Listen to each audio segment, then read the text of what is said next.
एतबार आपके वादे पर कर लिया। तो ये हैं सक्षम गोयल कि इनका ये फर्स्ट पॉडकास्ट है। यस, आपने अपनी बात में अभी यूज़ किया कि एक वॉइस नोट में सुनता रहा। मतलब अगर आप वॉइस नोट है एक लड़की का बेसिकली। दुख दर्द पीड़ा नहीं, दुख दर्द नहीं है उसकी तरफ से यार। मैं बताता हूँ, एक सेकंड। सक्षम 2 महीने बाद क्या कर रहा होगा? हो सकता है आपका पॉडकास्ट इतना वायरल हो जाए कि सक्षम 2 महीने बाद किसी पॉडकास्ट में बैठा हो। अरे भाई कोई मिठाई लेकर आओ। पंजाबी गानों की इंडस्ट्री है वो बहुत ही ज़्यादा बूम पे चल रही है, लेकिन इसके साथ में काफ़ी सारी कंट्रोवर्सी जाती है। एक आर्टिस्ट का एक दर्द होना बहुत ज़रूरी है। हाँ, तो आपके लिए मैटर नहीं करता, मैटर करता है आपकी सोल क्लासिकल से कितनी कनेक्टेड है। जितने भी पंजाबी आर्टिस्ट होते हैं वो मतलब बेसिकली कह लो सिर्फ पंजाब को ही करते हैं। पंजाबी आर्टिस्ट जो भी हैं जो अब ग्रो अप कर रहे हैं वो कहीं ना कहीं पाकिस्तान से रिलेट करते हैं। Hello and welcome to the Vikas studios podcast channel. 1 minute भाई, जो सिंगर आने वाले थे उनको तो आने थे। अरे भाई क्या बात कर रहे हो, ये बैठे तो हैं यहाँ पे। ये सिंगर हैं? अरे भाई इंस्टाग्राम यूट्यूब सारे सोशल मीडिया पे वायरल हो रखा है भाई। अभी भाई 2 लाइन गा दो यार एक बार प्लीज। सादगी तो हमारी जरा देखिए, सादगी तो हमारी जरा देखिए, एतबार आपके वादे पर कर लिया। क्या बात अरे है भाई, क्या Thank बात है you. यार। अब मुझे यकीन हो रहा है कि आप वही सिंगर हैं अरे जिनका गाना हे गुरुदेव प्रणाम आपके चरणों में वायरल हुआ था। अरे वाह क्या गाना था, थैंक यू। बहुत अच्छा। तो ये हैं सक्षम गोयल, बहुत दिन से सिंगिंग कर रहे हैं और काफ़ी पॉपुलर हैं यूट्यूब पर, इंस्टाग्राम पर आप जाएंगे तो बड़े बड़े सिंगर्स और बड़े बड़े म्यूज़िक प्रोडक्शन वाले इनको फॉलो करते हैं, लाइक करते हैं, इनके काम को अप्रिशिएट करते हैं। Thank you. बड़ी मुश्किलों से हमने इनको बुलाया है, तो आज जो कन्वर्सेशन होगा, क्योंकि सबसे अच्छी बात इनका ये फर्स्ट पॉडकास्ट है। यस, तो जो भी होगा अच्छा होगा। बिल्कुल। तो सक्षम भाई, सबसे पहले ये मेरी गलती है कि मैं आपको नहीं पहचान पाया। बिल्कुल। और वो बेसिकली शायद ये है कि आपका लुक थोड़ा वैसा म्यूजिक वाला नहीं है। तो मेरा आपसे ये क्वेश्चन है कि क्या लुक मैटर करता है कि बाल कलर करा लो, बड़ी बड़ी चैन पहन लो और अपना हिप हॉप थोड़ा सा हो जाओ तो आप सिंगर या आर्टिस्ट लगोगे? यार मेरा बेसिकली मेन जॉनरा सूफी है। अच्छा। और ये जो आप चीज़ें बता रहे हो, चेन्स और रिंग्स, ये सब पहनते हैं हिप हॉप जॉनरा हो गया जी। या फिर जो वेस्टर्न म्यूजिक्स में ज़्यादा बिलीव करते हैं। जी। मैं थोड़ा क्लासिकल टच और सूफी में हूँ। ओके। थोड़ा बहुत लमसम ऑफ हिप हॉप, जैसे भी मेरा लेटेस्ट ट्रैक आया है उसमें थोड़ा बहुत हिप हॉप देखने को आपको मिल जाएगा जी। बट ज़्यादातर मैं सूफी में घूमता हूँ, इसलिए मैं ज़्यादा स्टाइल्स पे नहीं, ज़्यादा गले पे ध्यान देता हूँ।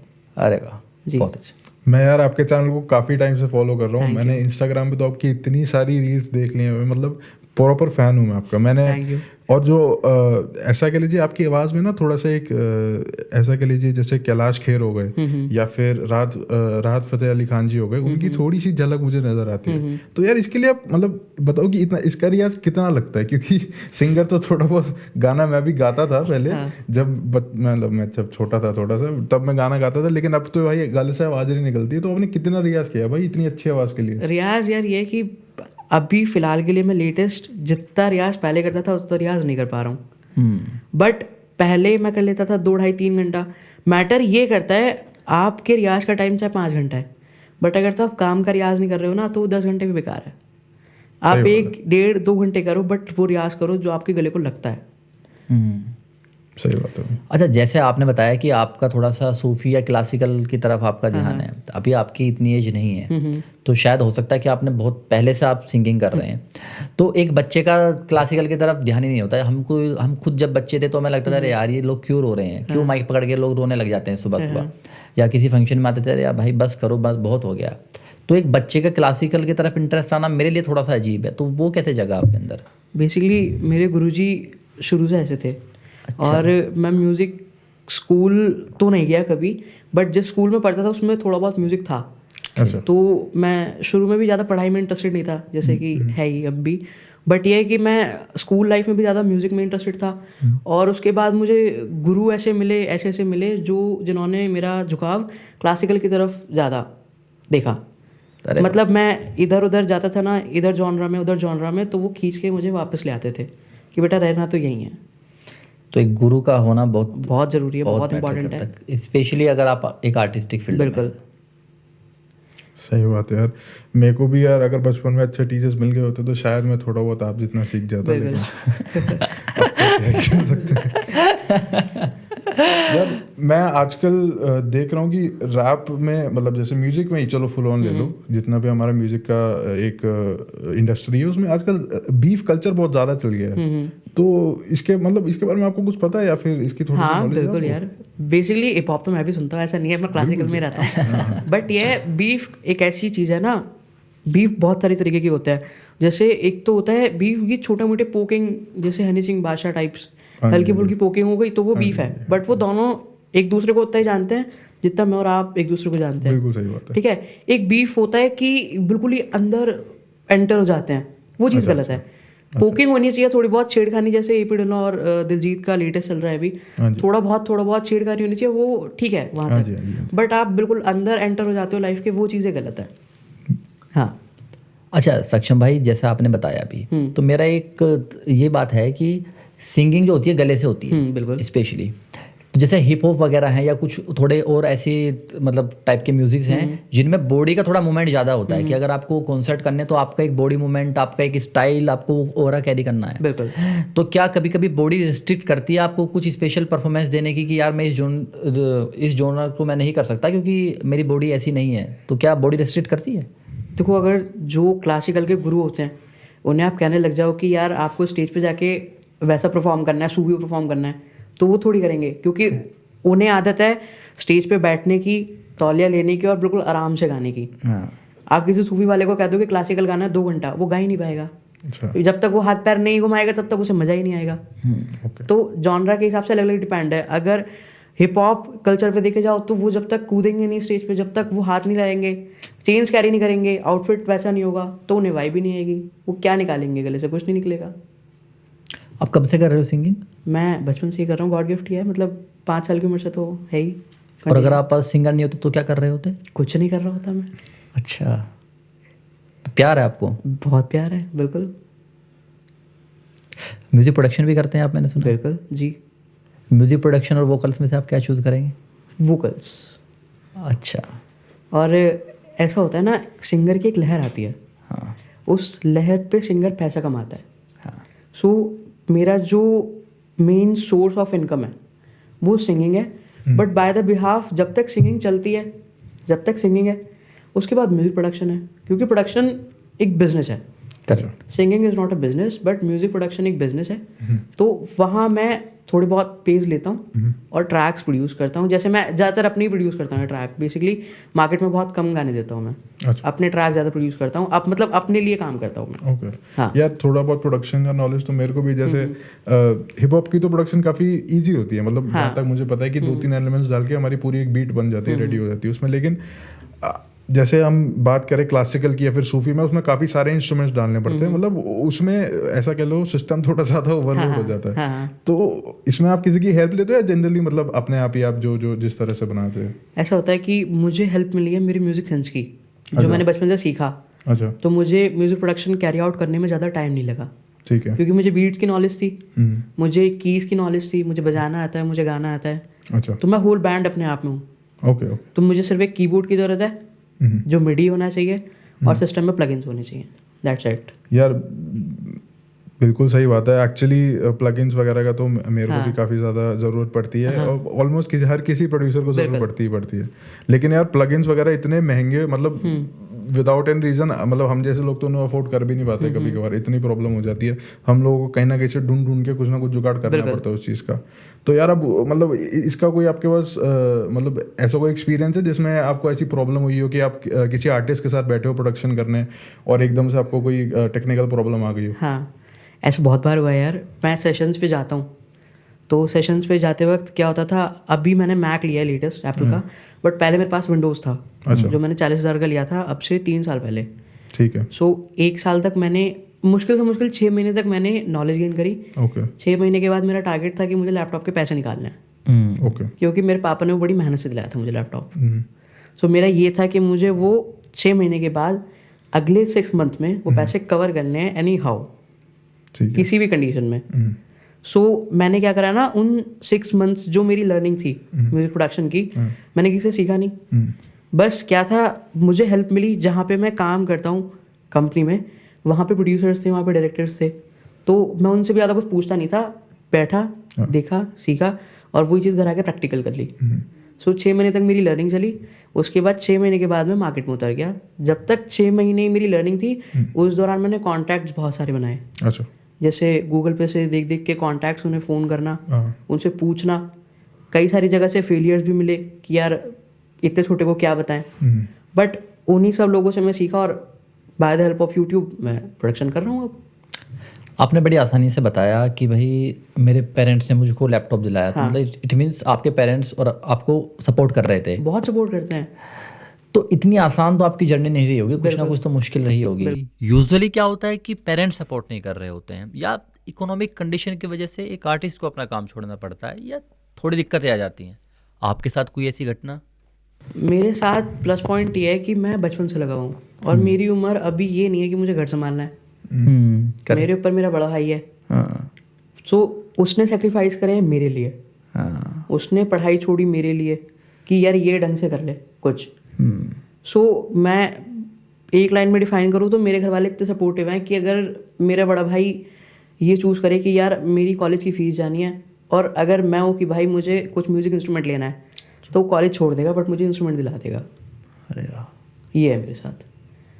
प्रोज ये है कि मेरी उम्र छोटी है तो मुझे ज़्यादा जर्नी नहीं लगती है अपनी। मैं एंजॉय करता रहता हूँ, काम करता रहता हूँ। मेरे ऊपर लोड नहीं है बेसिकली घर का कि तुझे ये करना ही करना है। मतलब रिस्पॉन्सिबिलिटीज थोड़ी सी कम है। रिस्पॉन्सिबिलिटीज है ही नहीं, है ही क्या, अच्छा चलो, है ही नहीं नहीं, बिल्कुल भी। मेरे ऊपर रिस्पॉन्सिबिलिटी ये है कि मैं खुद का कर लूँ, जो मैं मानता हूँ। सही बात है, क्योंकि मेरे पेरेंट्स ने बेसिकली लॉकडाउन में हमने काफ़ी सफ़र किया, जैसे सबने किया है वो। बिल्कुल। सो लॉकडाउन के बाद मैंने पापा को जिक्र करा, मैंने कहा पापा एक लैपटॉप चाहिए। अच्छा। तो वो भी पापा ने EMI पे लिया था, वो भी मुझे पता है कि कैसे कैसे दिलवाया था लैपटॉप। वो 1.5-2 महीने पापा के पीछे लगने के बाद दिलवाया लैपटॉप। उसके बाद सब घर वाले कहते थे यार कि तू क्या कर रहा है, इससे बड़े तो गाने ही गा ले। बट मुझे उस टाइम ये था कि मुझे फैमिली सपोर्ट करनी है थोड़ी सी, तो मुझे विश्वास था। मैंने कहा यार 6 महीने सीखूंगा, 6 महीने के बाद 100% मुझे निकालना है इससे। मैंने निकाल लिया। कहीं पहुंचना है, किसी रास्ते से जाना है, आई मीन डेस्टिनेशन, कोई डेस्टिनेशन कि मुझे यार वहाँ पहुंचना है, मुझे ये बनना है, या मुझे एक दिन ये करना है, या इसी स्टेज पे परफॉर्म करना है, या जर्नी एंजॉय करनी है कि यार ऐसे करना है, पूरी अपनी लाइफ को एंजॉय करना है। एक जर्नी जो होगा देखा जाएगा, बट एक जर्नी अपनी यार देखो, जो होगा देखा जाएगा वाला चीज़ मेरे साथ नहीं है। अच्छा। मैं अपनी लाइन को लेके बहुत क्लियर हूँ। हाँ, कि मुझे उस मुकाम तक अचीव करना है कि मैं ग्लोबली जाना चाहूँ। मुझे इन्जॉय करना है, मैं साथ साथ इन्जॉय करता हूँ। अब भी मेरा ये रूल रहता है, मेरे गाने का मन आज नहीं है मैं नहीं गाऊंगा, मेरा प्रोडक्शन का मन आज नहीं है नहीं करूँगा। मुझे उससे फ़र्क नहीं पड़ता मेरे पास पैसे आ रहे हैं नहीं आ रहे हैं। बट मैं अपने काम को लेकर थोड़ा सा स्ट्रिक्ट इसलिए हो जाता हूँ कि मुझे पता है मंथ एंड आने वाला, तो पैसे की ज़रूरत है मुझे। ठीक है, तो मैं तब काम कर लेता हूँ। बट मेरे साथ ऐसा सीन है कि मैं फ्रीली रहता हूँ, मेरा कोई वक्त नहीं है। रात को मन करता है मेरा काम करने का, मैं रात को करता हूँ। सुबह को मन करता है सुबह करता हूँ। यार तो आप जैसे बता रहे हैं कि काफ़ी सारे बड़े बड़े उसमें आप परफॉर्म करते हैं शोज़ वगैरह में, तो किसी ऐसे अच्छे मतलब अच्छे वेल नोन आर्टिस्ट के साथ आपका कोई कोलैबोरेशन रहा हो जिसमें मतलब कोई एक बड़ा सा मतलब ऐसा कह लो चटपटा सा एक्सपीरियंस रहा हो आपका? ऐसा कुछ बताना चाहेंगे आप? एक्सपीरियंस बड़े आर्टिस्ट के साथ तो नहीं, क्योंकि मैं भी लेटेस्ट वायरल हुआ हूँ। मेरे साथ डिफ़ॉल्ट ये था कि मेरा जो भजन है वो वायरल तो हो गया बहुत ज़्यादा, और वो ग्लोबली बज रहा है। हाँ जी। बट मेरा चेहरा बहुत कम लोग जानते हैं। अच्छा। मेरा नाम हर कोई जानता है, सक्षम गोयल। बट जैसे आप जैसे इन्होंने कहा कि यार सक्षम गोयल ये है, तो मेरे साथ वही सीन हो जाता है हर जगह जाने के बाद कि मुझे बेसिकली मुझे पहचान इंस्टाग्राम से मिली है जी। ये सीन है। हाँ, मतलब मिली भी है तो यार बहुत अच्छी पहचान मिली है आपको। इतना वायरल तो मैंने, और वो भी मेरे ख्याल से आपने लास्ट 2-3 महीनों में आपने इतनी ज़्यादा 2.5 महीना हुआ है मुझे। 2.5 महीने? अरे भाई साहब क्या बात है। बहुत अच्छा, अगर आप सैड हैं, कुछ आपके साथ घटना हुई है और आपका एक कॉन्सर्ट बुक है, आपको वहाँ जाके परफॉर्म करना है, आप दुखी हैं लेकिन आपको वहाँ ऑडियंस को नचाना है लिटरली, कैसे करो? सिंपल सीधी बात है, अगर मेरे साथ मेरा भाई है तो मेरे भाई को दिख जाता है कि ये सैड है, तो वो थोड़ा सा एंटरटेन कर देता है। बट अगर कोई ऐसी सिचुएशन आए, बेसिकली जैसे मैं भी लेटेस्ट नोएडा शो में गया था, तो वहाँ पे थोड़ा मेरा मूड ऐसी था, मतलब होटल तक मेरा मूड बढ़िया था एकदम कि मुझे परफॉर्म करना है। बट पता नहीं होटल में जाने के बाद एकदम से वो सारी सेटअप हो गई चीज़ें। फिर मेरे भाई ने भी काफ़ी ट्राई करा कि यार ये थोड़ा सा हैप्पी हो जाए तो परफॉर्म कर दे सही से, बट मेरा हुआ नहीं। तो फिर मेरे पास एक वॉइस नोट पड़ा है, तो मैंने उसे सुन लिया, तो गो फॉर इट सीधा।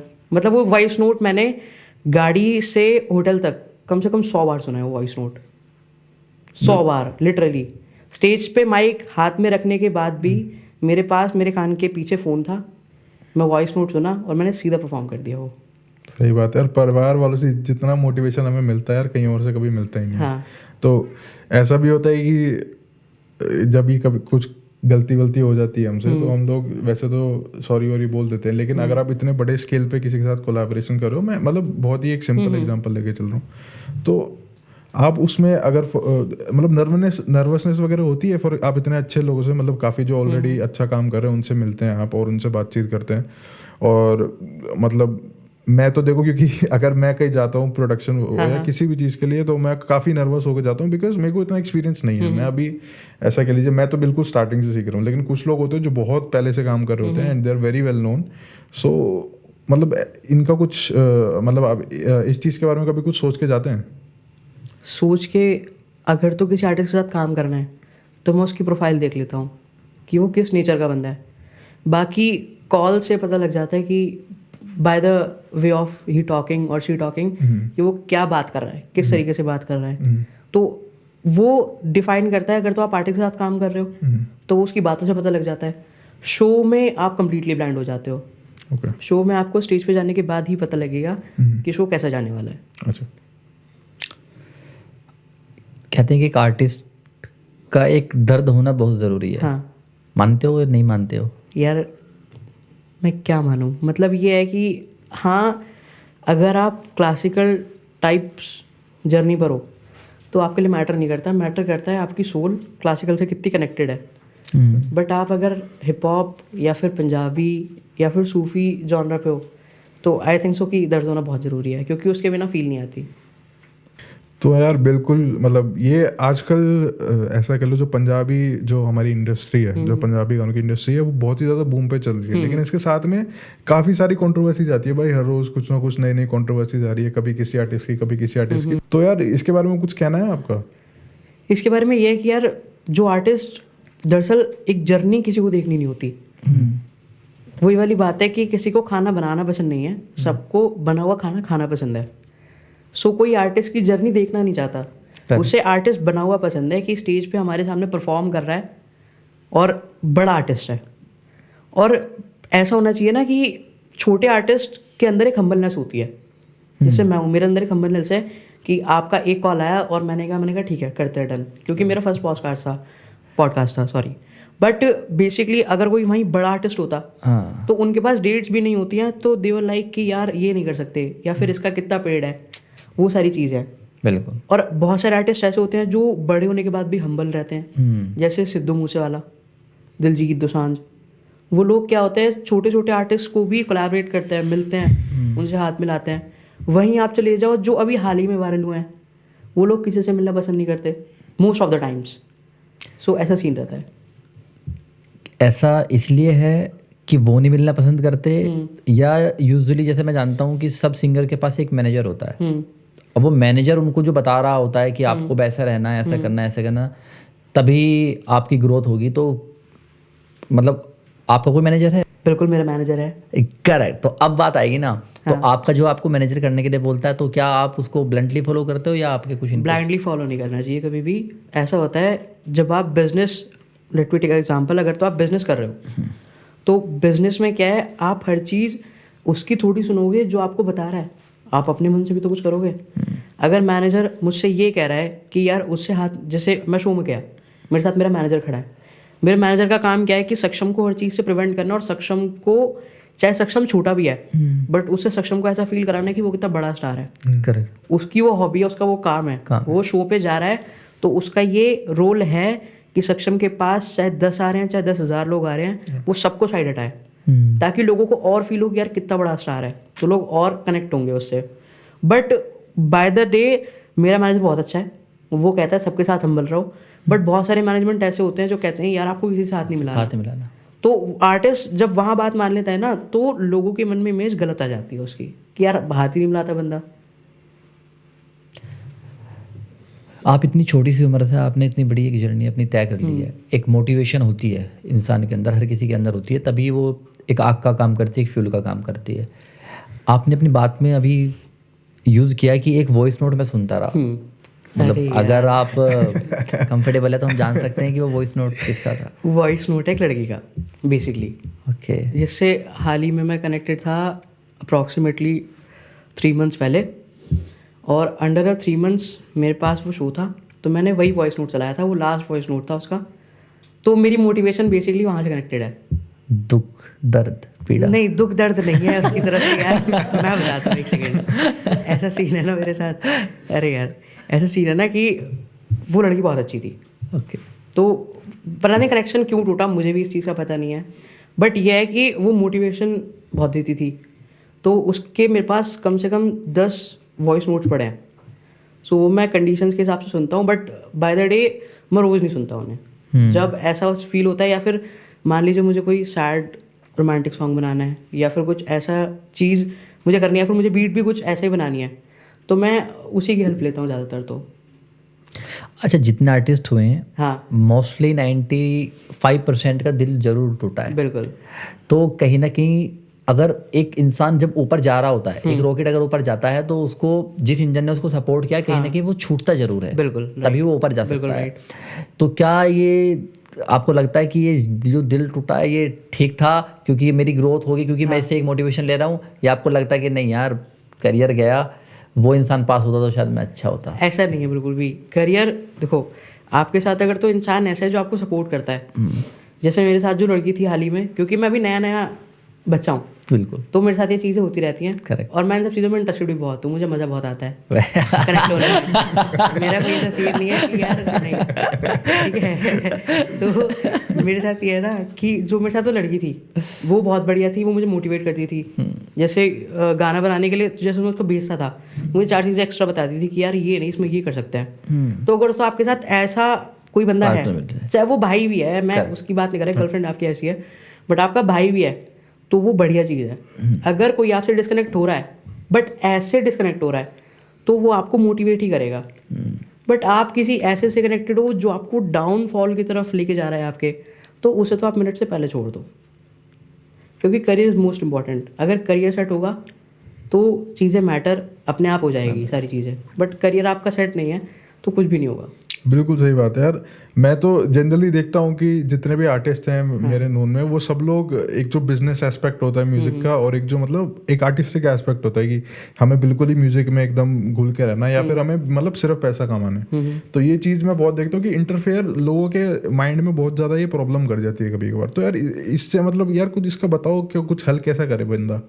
जैसे मैं भी हूँ, मैं भी म्यूजिक कभी कभार ट्राई करता हूँ, और मैं बनाने की कोशिश कर रहा हूँ रेगुलरली कुछ ना कुछ नया, लेकिन फिर साथ ही साथ में हम अगर बिजनेस एस्पेक्ट देखते हैं हर चीज़ का, तो उसमें थोड़ी बहुत मतलब परेशानी आती रहती है हमेशा हमेशा। तो उसमें मतलब कुछ सजेशन दो यार मेरे को, कैसे करूँ? सजेशन ये है कि आप अगर इस टाइम पीरियड पे, आपकी एज टाइम पीरियड पे अगर आप खाली म्यूज़िक कर रहे हो, तो उसका कोई भरोसा नहीं है। अच्छा। मैं म्यूज़िक को बुरा नहीं कह रहा हूँ, बेसिकली ऐसा होता है कि यहाँ पे काम करता है आपका लक। जैसे अनूप जैन है, अनूप जैन ने रात को सोचा कि उसके इंटरव्यू में रात को उसने सोचा कि मुझे गाना करना है, उसकी जेब में 10,000 रुपये ही हैं बाय द वे। उसने सुबह सोचा कि गाना करना, और वो रात तक गाना वायरल हो गया, तो उसकी किस्मत है। सही बात है। जबकि वो he is not much a good singer, but he is a good lyricist, right? ठीक है। सो वो वे है, अगर आप साथ में म्यूज़िक कॉन्वे कर रहे हो तो वो बढ़िया चीज़ है, क्योंकि आपकी अर्निंग्स भी उससे जुड़ी हुई हैं और आप अपना म्यूज़िक भी कर रहे हो। बट आप खाली म्यूज़िक कर रहे हो और कुछ अर्न नहीं कर रहे हो, तो वो थोड़ी सी प्रॉब्लमैटिक चीज़ है। सही बात है भाई, क्योंकि आपको पैसे चाहिए म्यूज़िक परस्यू करने के लिए भी। बिल्कुल सही बात है। बिल्कुल।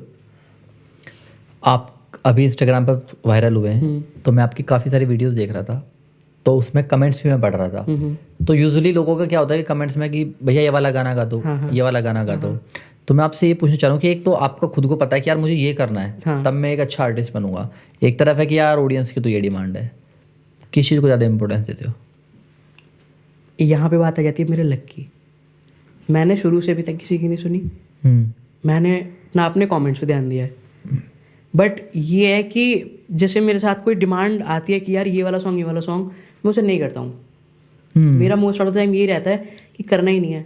करेक्ट। मैं ऐसा होता है जैसे मान लीजिए मैं डेली रील्स अपलोड करता हूँ, अभी फिलहाल नहीं हो पा रही है, 2 दिन में हो रही है, बट जब मैं डेली रील अपलोड भी करता हूँ या फिर अब भी जो मैं अपलोडेशन करता हूँ, सो उसमें मेरा ये टारगेट रहता है ना कि मैं सुबह गाना सोचता हूँ, 1.5 घंटे पहले गाना सोचता हूँ, और मुझे एक रील बनाने के लिए एटलीस्ट 1 से 1.5 घंटा लगता है, क्योंकि मैं कम से कम 20 से 30 टेक्स लेता हूँ एक ही रील को करने के लिए, बिल्कुल घिस देता हूँ उसे, उसके बाद मैं अपना अपलोडेशन करता हूँ उस रील का। सक्षम 2 महीने बाद क्या कर रहा होगा? पता नहीं, 2 महीने बाद ऐसा हो सकता है आपका पॉडकास्ट इतना वायरल हो जाए कि सक्षम 2 महीने बाद दोबारा किसी पॉडकास्ट में बैठा हो। अरे भाई को मिठाई लेकर आओ। ठीक है, ऐसा भी हो सकता है 2 महीने बाद सक्षम कौचला भी परफॉर्म कर सकता है। बिल्कुल। 2 महीने बाद सक्षम वर्ल्ड चार्ट्स पे भी आ सकता है, कुछ नहीं पता। भाई मेरी तो यही होप रहेगी। अरे थैंक यू। क्योंकि आपके गाने जिस तरह से मैं देखता हूँ, मतलब सूफी जितने भी गाने गाते हैं ना भाई, इतने ऐसा कह लो सोलफुल गाने होते हैं, इतने दर्द भरे होते हैं कि मतलब मन भर आता है कभी कभी। तो ये जो एनर्जी लाते हो आप, ये लाते कहाँ से हो? क्योंकि आपकी आवाज़ में वो एक जो ऐसे जैसे मैंने बताया कैलाश खेर या फिर जो राहत फ़तेह अली खान जी की जो झलक है, वो मतलब कैसे आप लाते हो इतने इमोशन अपने गानों में? इमोशन इस तरीके से लाता हूँ, मैं अभी आपके सामने कोई गाना परफॉर्म करूँगा, मुझ में इमोशंस दिखेंगे ही नहीं आपको। इमोशन आते हैं वॉइस नोट से। वो एक पार्ट है, तुम्हारे पास हो तो वो एक पार्ट है, बट मैं बेसिकली क्या करता हूँ ना, मैं मेमोरीज को दोबारा रियलाइज करना चालू कर देता हूँ। मैं बेसिकली जैसे कोई सोलफुल गाना, जैसे काली काली जुल्फों के फंदे न डालो, उस टाइम मैं सोच रहा होता मन में कि तूने बहुत गलत कर दिया मेरे साथ, बट जब मैं गा रहा था सादगी हमारी जरा देखिए या फिर ऐसे टाइप ऑफ गाने, तो मैं अपने मन में ये कॉन्वे कर लेता हूँ यार मेरी गलती थी वहाँ पे, बट मुझे सॉरी बोल देना चाहिए था। तो मेरा सीन ही रहता ना कि मैं हर चीज़ को स्टोरी अपने दिमाग में, मैं कभी दिमाग में गाना नहीं यूज़ करता। बहुत सारे सिंगर्स होते हैं कि परफॉर्म करते करते गाना दिमाग में चल रहा होता है, मैं गाना दिमाग में लाता ही नहीं हूँ, क्योंकि मुझे गाने याद है। मैं परफॉर्मेंस क्रिएट करके आया हूँ, घर से प्रैक्टिस करके आया हूँ, बिल्कुल घिस के आया हूँ सारी चीज़ें। मैं स्टेज पे जाने के बाद स्टोरीज रिमाइंड करता हूँ, क्योंकि मुझे ऑडियंस के साथ कनेक्ट करना है। मैं फ़ोन में शायरियाँ लिख के रखता हूँ अपनी, जो भी देखता हूँ मैं इधर उधर, क्योंकि मैं अभी इतना बढ़िया लिरिक्सिस्ट नहीं हूँ जो मैं लिख सकूँ शायरियाँ। गाने तो मैं लिख लेता हूँ, बट शायरी लिखने के लिए और सूल चाहिए, तो मैं शायरियाँ इधर उधर से देखता हूँ, जो मुझे अच्छी लगती है वो परफॉर्म करता हूँ। सो ऐसा भी होता है कि कभी कभी मैंने कोई रील देखी है, उस पर शायरी है, मैंने वो लिखी नहीं है, बट मुझे वो कहीं ना कहीं याद है। तो ऐसा होता है कि मैं फ़ोन बंद कर देता हूँ उस टाइम पे, और जो मेरी फील कहती है कि यार ये वाला बोल दो, मैं बोल देता हूँ। गुड यार ये तो आपने मतलब थोड़ा सा सेंटी कर दिया। मेरा तो देखो, अब जहाँ तक मैं जानता हूँ, मैंने मुश्किल से एक आधी गाना कभी बनाया होगा, और उसमें जितने भी इमोशन आया भाई, वो मतलब बुरा मत मानना भाई, लेकिन वो जो ब्रेकअप वाला फेज होता है ना, उसी टाइम पे आता है। मतलब क्योंकि उसी टाइम पे हर तरह के गाने सुनता है बंदा। एक सेकंड, तुमने भी कहा बुरा मत मानना भाई? अरे भाई सबका करता है। सही बात। अरे ऐसा होता है ना, जब आपका ब्रेकअप पुराना होता जाएगा ना, तो आपके साथ वो फील खत्म होती जाएगी जी। तो अगर ब्रेकअप भी हुआ है तो उसका फ़ायदा उठाओ।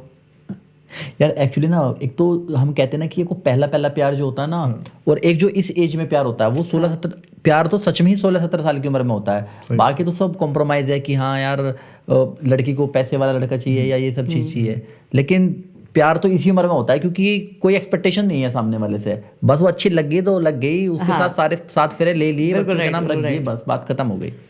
अरे एक फेस पता है ये भी आता है, सामने से शादी वाली रील आने लग जाती है। जब लास्ट में फिर ये पता लगता है ना कि कुछ भी नहीं है, तो फिर उन रील्स को देख के मन में और गाली आती है। अब कोई फोटो भी नहीं है उसकी जगह इमेजिन कर लेंगे। वो दिक्कत है। अभी आप बता रहे थे कि आपका ये एक प्रोफेशन बिजनेस पर्पज से भी आप इसको देखते हो कि आप चाहते हो कि मैं इससे पैसा कमाऊं, अच्छा खासा पैसा कमाऊं। तो अगर आपको पैसा ही कमाना था, तो अगर हम देखते हैं तो सबसे ज़्यादा पैसा जो आजकल लोग कमा रहे हैं वो पंजाबी इंडस्ट्री के कमा रहे हैं, कि भाई वो हिप हॉप ज़्यादा चल रहा है या फिर रैप ज़्यादा चल रही है। सूफी या क्लासिकल में हम देखें थोड़ा कम है, पैसा थोड़ा कम है। तो फिर आप उस इंडस्ट्री की तरफ क्यों नहीं जाते, या आपको लगता है कि फिर आप इसमें से कैसे पैसे बनाने की सोचते हो? आपको शायद ये नहीं पता है कि पैसा सूफी इंडस्ट्री में इतना है कि जितना पंजाबी में नहीं है। अच्छा। अभी एक लेटेस्ट कवाल है सागर सोल जी। और बिस्मिल की महफिल। हाँ, बिस्मिल की महफिल सुना है। 50-50 लाख रुपए लेते हैं एक शो का। अरे ठीक है, तो पैसा वहाँ भी बहुत बढ़ गया है। क्या कह रहे हो? रिप्रेजेंटिंग होनी चाहिए अपनी। बहुत सारे बैंड्स यार ऐसे मैं बताता हूँ, मार्केट इतनी ख़राब है कि बहुत सारे बैंड्स ऐसे हैं जो 30-30 हज़ार रुपये में कहीं भी जाके शो कर रहे हैं। करेक्ट। उनकी प्रेजेंटिंग नहीं है ना। हाँ। सागर सोल, बिस्मिल की महफिल जब स्टार्ट करते हैं तो स्टार्ट में लोगों के मन में ये आता है कि अब परफॉर्मेंस देखने को मिलेगी। करेक्ट। तो मतलब आप सही जगह हो, पैसा यहाँ बहुत है। पैसा बहुत अच्छा, सॉरी मैं भूल गया था, आपके नाम के पीछे गोयल है यार। हाँ। तो यार पंजाबी आर्टिस्ट की ये बात कर रहे थे, और इससे मेरे को एक चीज़ याद है कि जितने भी पंजाबी आर्टिस्ट होते हैं वो मतलब बेसिकली कह लो सिर्फ पंजाब को ही करते हैं, ऐसा कह लो सिर्फ पंजाब को रिप्रेजेंट करते हैं और उसी को आगे प्रमोट करने की कोशिश करते हैं। ये मतलब एक वो चीज़ होती है ना कि हम लोग इंडिया से हैं, हम लोग उसको आगे बढ़ाएं, वो चीज़ नहीं होती। वो काफ़ी सोफिस्टिक मतलब काफ़ी अपने अंदर ही कंजेस्टेड, मतलब पंजाबी आर्टिस्ट थोड़े बहुत पंजाब से ही ज़्यादा अपने रूट्स रखते हैं, रिलेशन रखते हैं। तो उसका मतलब यार आपका क्या कहना है इसके बारे में? कहना ये है कि पंजाबी आर्टिस्ट जो भी हैं जो अब ग्रो अप कर रहे हैं वो कहीं ना कहीं पाकिस्तान से लेट करते हैं, क्योंकि दिलजीत दोसांझ जो है आर्टिस्ट है बहुत बढ़िया, उनके भी मॉम डैड या फिर उनके ग्रैंड पेरेंट्स जो कहीं ना कहीं पाकिस्तान से कनेक्ट होंगे। करेक्ट। ठीक है, वो लोग वहाँ से बेसिकली उनकी रूट्स वो हैं, लाहौर हो गया, इन सब जगह से हो गया। ठीक है, तो जो वहाँ से कनेक्टेड है वो बंदा इंडिया की बात इसलिए नहीं करता क्योंकि उन्होंने पार्टीशन के टाइम देखा है कि क्या उनके साथ हुआ है। ठीक है, बट उन्हें इंडिया से प्यार है क्योंकि उन्हें सपोर्ट यहीं से मिला है। करेक्ट। आप कनाडा चले जाओ, आप अमेरिका चले जाओ, ऑस्ट्रेलिया चले जाओ, कहीं भी चले जाओ वर्ल्ड में, बट आपको आपके जो लैंग्वेज, आपके जो गाने हैं वो इंडियन ही सुनेंगे और इंडियन ही प्रमोट करेंगे। दिलजीत दोसांझ के गाने ग्लोबली बजते हैं, बिलबोर्ड नंबर 1 पे है दिलजीत दोसांझ। सो क्यों है? क्योंकि इंडियन प्रमोट करते हैं फॉरेनर्स को, फॉरेनर्स भी इंजॉय करते हैं। अगर खाली फॉरेनर पब्लिक लगाओ तो वो कहीं नहीं होंगे जब तक इंडियन प्रमोट नहीं करेंगे उन्हें। बिल्कुल सही बात है। फेम और सेटिस्फैक्शन दोनों। तो एक चीज़ मैं नहीं डिफाइन कर सकता ना। हाँ। सेटिस्फैक्शन तब तक नहीं आएगा जब तक आपके पास फेम नहीं है। ओके। नहीं, अगर हम कहें कि भाई मतलब आपको ऐसा मौका मिलता है कि आपको इस तरह का, आपको ये मतलब जैसे आपने कहा कि आपसे लोग रिक्वेस्ट करते हैं कि आप इस तरह का गाना गाओ, आप नहीं गाते क्योंकि आपको अच्छा नहीं लगता। ठीक है, तो क्या पता आपको उन गानों से फेम मिल जाए? तो क्या आप उस फेम की? हाँ, मैं बताता हूँ। अभी मेरे साथ लेटेस्ट हुआ था, किसी ने रिक्वेस्ट करी थी पायल सॉन्ग, अभी हनी सिंह का है। हाँ, वो मैंने सुना, मैंने बहुत अच्छा। ठीक है, बहुत सही। और सेकेंडली चीज़ है वो सबसे मेरी मोस्ट हेटेड रील है। हाँ, जिस पे सबसे ज़्यादा हेट है मेरे पास। करेक्ट। अभी तक की जितनी भी रील्स हैं उन पे ज़्यादा हेट कमेंट्स नहीं है, उस पर 90% हेट कमेंट्स हैं, 10% पॉजिटिव कमेंट्स हैं। बट मुझे कमेंट से कोई लेना देना नहीं है, मुझे चाहिए व्यूज़। हाँ। व्यूज़ मेरे आ चुके हैं, 2.5 मिलियन वो रील जा चुकी है, अप्रॉक्सीमेटली 3 होने वाली है। हाँ। सो वो पर्सपेक्टिव है। बाकी मैं कमेंट्स आपके देखता हूँ, ऐसा नहीं है कि मैं कमेंट नहीं देखता। और जो ज़्यादा ट्रोल पे आ जाता है ना, तो फिर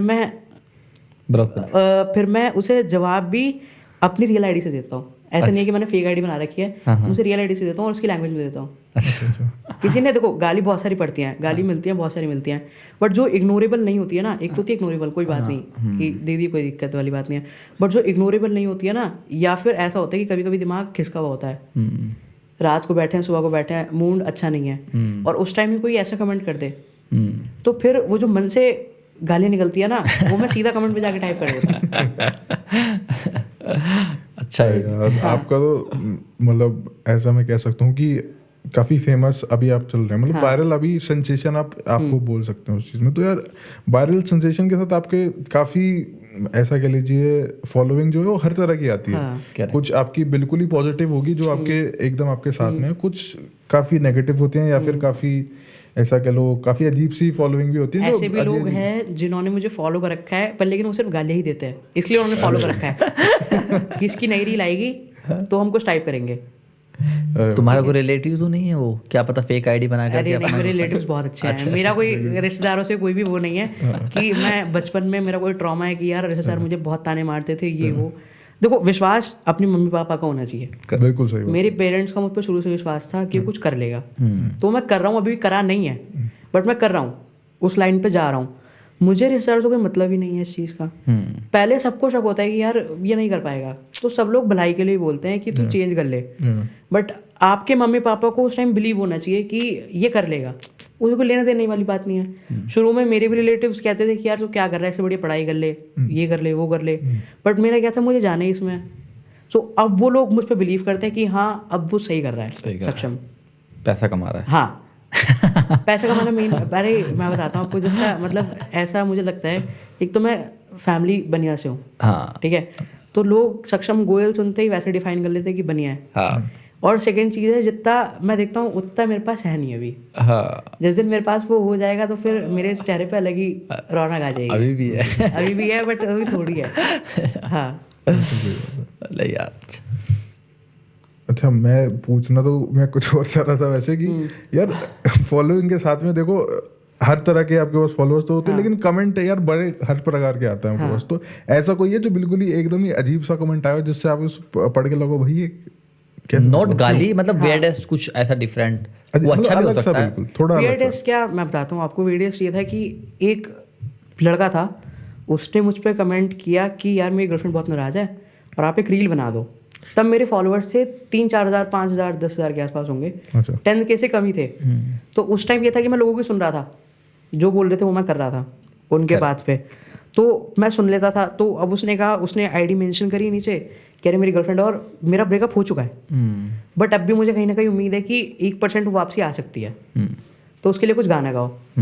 मैंने गाना गाया, गाना गाने के बाद उसकी गर्लफ्रेंड का मेरे पास रिप्लाई आता है ठीक है, सुनना भी पूरी बात मेरे पास उसका गर्लफ्रेंड का रिप्लाई आता है कि आपको किसने कहा ये वाला गाना गाने के लिए, मेरा फेवरेट गाना है।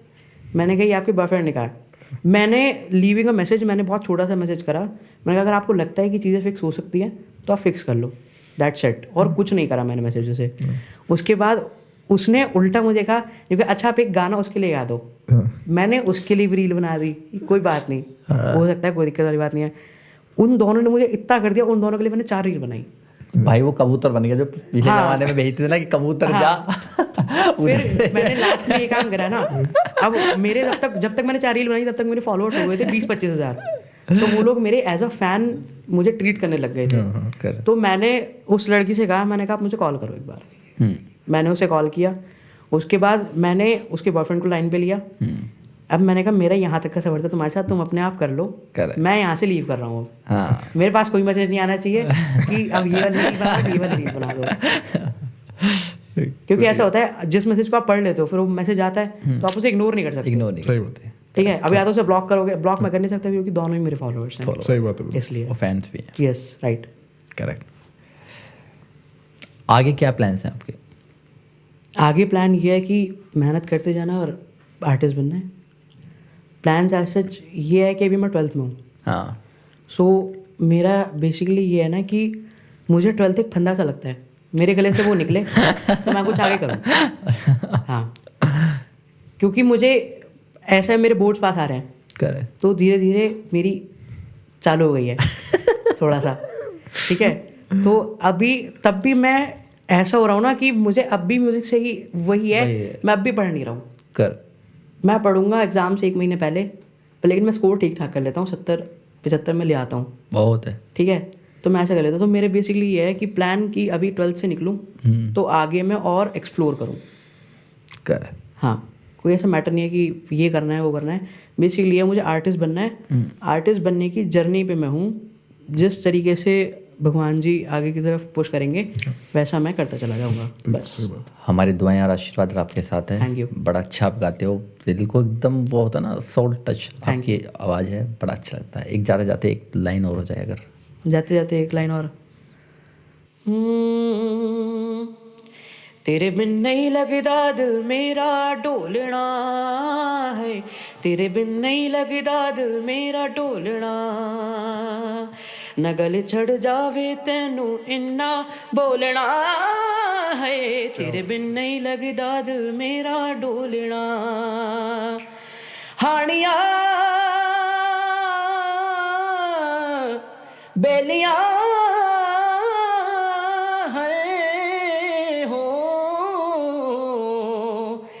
साथियां हानियां